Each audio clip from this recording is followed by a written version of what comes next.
merupakan komponen utama sistem pernapasan. Yang pertama itu ada hidung dan rongga hidung. Hidung merupakan pintu utama masuknya udara ke dalam tubuh. Di dalamnya terdapat bulu hidung yang menyaring partikel besar seperti debu dan kotoran. Di dalamnya itu serta selaput lendir yang menangkap partikel lebih halus dan bakteri. Adapun rongga hidung, tempatnya masuk udara yang masuk dihangatkan dan dilembabkan di sini agar lebih nyaman bagi saluran pernapasan dan paru-paru. Yang kedua, ada faring. Faring adalah saluran berbentuk tabung yang terletak di belakang rongga hidung dan mulut yang berfungsi sebagai jalur bersamaan makanan dan udara. Faring juga bisa mengarahkan udara dari hidung ke laring dan berperan dalam sistem pernapasan dan pencernaan.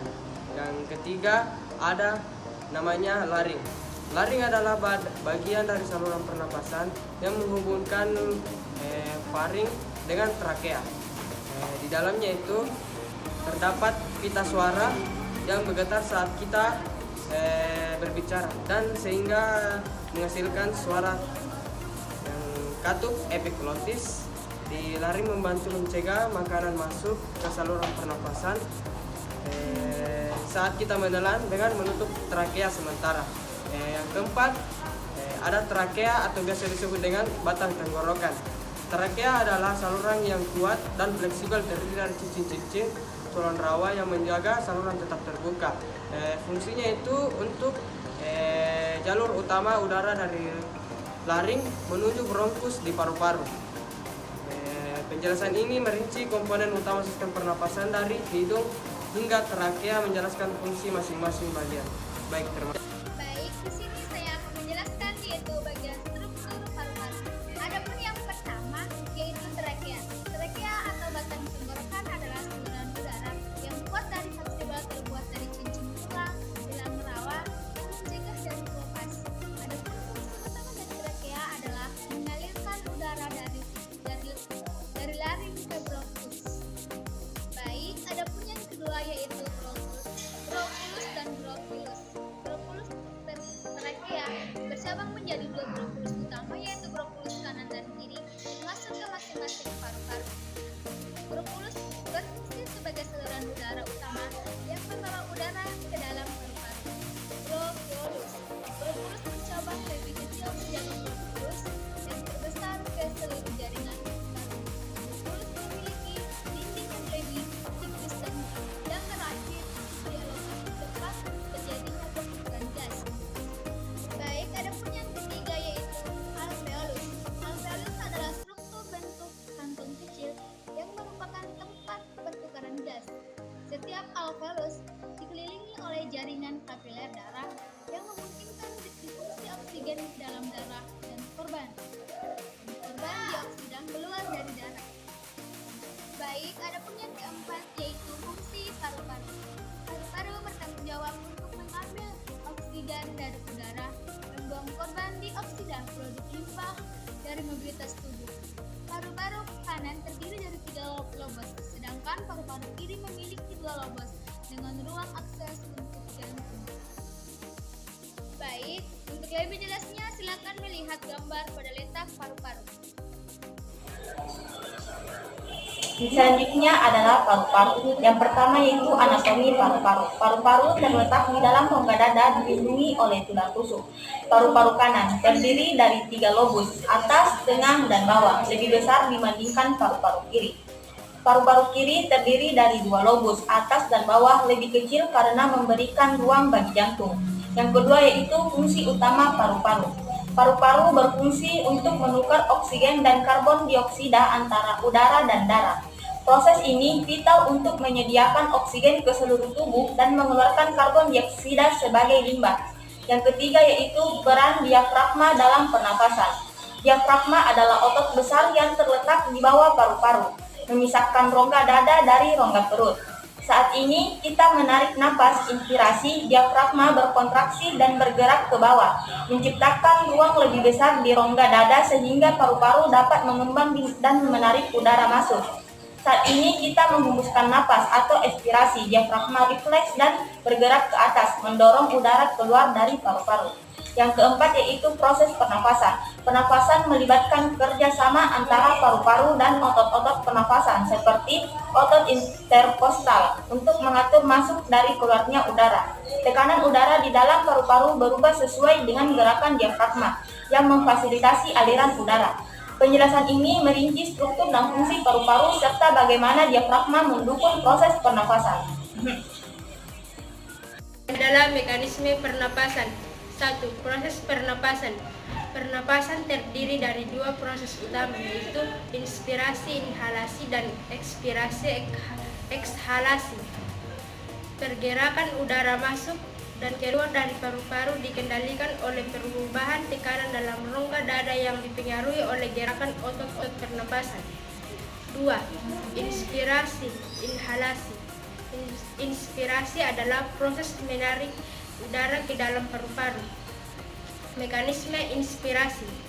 Diafragma berkontraksi dan bergerak ke bawah memperbesar ruang di rongga dada. Otot interkostal. Otot-otot di antara tulang rusuk berkontraksi mengangkat tulang rusuk dan memperluas rongga dada. Akibatnya, tekanan di dalam rongga paru-paru menjadi lebih rendah dibandingkan tekanan udara luar, sehingga udara masuk ke paru-paru. 3. Ekspirasi atau ekshalasi. Ekspirasi adalah proses menghembuskan udara keluar dari paru-paru. Mekanisme ekspirasi. Diafragma rileks dan kembali ke posisi semula, melengkung ke atas, mengurangi ruang di rongga dada. Otot interkostal rileks sehingga tulang rusuk turun kembali. Akibatnya, tekanan di dalam paru-paru menjadi lebih tinggi dibandingkan tekanan udara luar dan udara mendorong keluar. Ekspirasi normal biasanya adalah proses pasif yang tidak memerlukan kontraksi otot tambahan. Ekspirasi aktif, yaitu selama aktivitas fisik atau batuk, otot tambahan dapat membantu mengeluarkan udara lebih kuat. 4. Perubahan tekanan udara. Pernapasan dipicu oleh perbedaan tekanan udara antara paru-paru dan atmosfer. Tekanan udara memungkinkan udara masuk ke paru-paru selama inspirasi. Tekanan tinggi memungkinkan udara keluar dari paru-paru selama ekspirasi.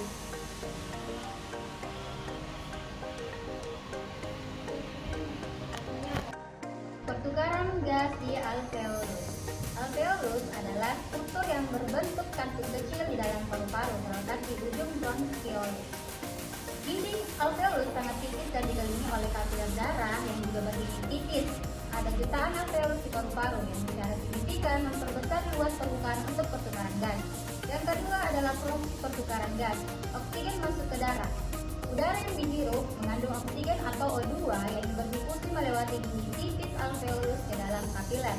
Oksigen kemudian diikat oleh hemoglobin dalam sel darah merah dan dibawa ke seluruh tubuh untuk kebutuhan metabolisme.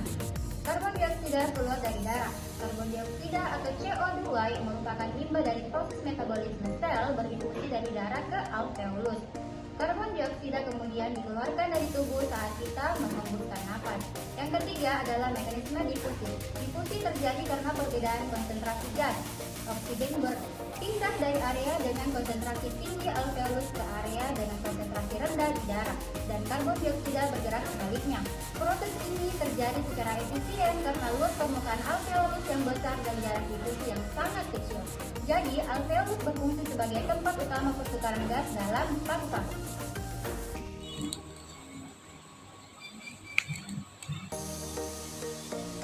Baik, selanjutnya adalah sistem pernafasan dan kesehatan. 1. Faktor yang mempengaruhi kesehatan sistem pernafasan. Polusi udara. Paparan polutan seperti asap kendaraan, debu, dan bahan kimia berbahaya dapat merusak saluran pernafasan dan memicu penyakit seperti asma, bronkitis, atau penyakit paru obstruktif kronik atau yang biasa disebut PPOK.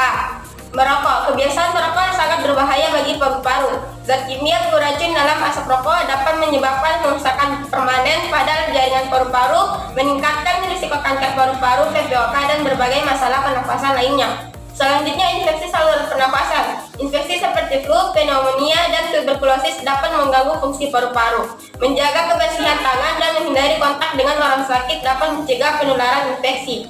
Kedua, cara menjaga kesehatan sistem pernafasan.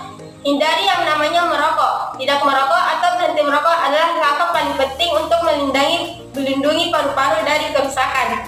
Menghindari polusi udara. Jika memungkinkan, hindari area dengan populasi tinggi. Menggunakan masker saat berada di lingkungan yang tercemar dapat membantu melindungi saluran pernafasan. Selanjutnya, olahraga yang teratur. Berolahraga secara teratur dapat memperkuat otot-otot pernafasan dan meningkatkan kapasitas paru-paru. Selanjutnya, mengkonsumsi makanan sehat. Nutrisi yang baik seperti makanan kaya antioksidan dapat membantu melindungi paru-paru dari kerusakan. Melaksanakan vaksinasi.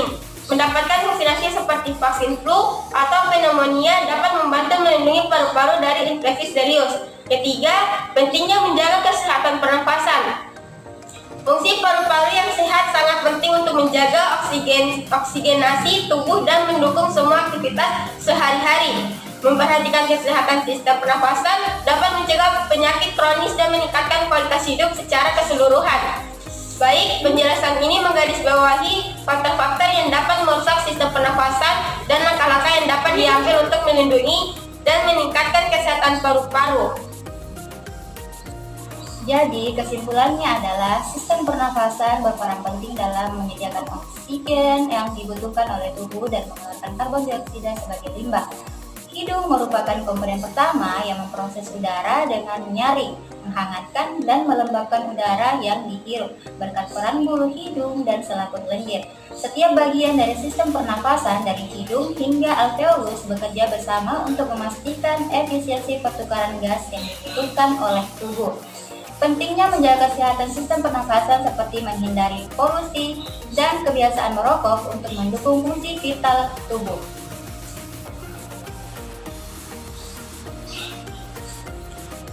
Baiklah, sekian presentasi sistem pernafasan kami. Kami ucapkan terima kasih dan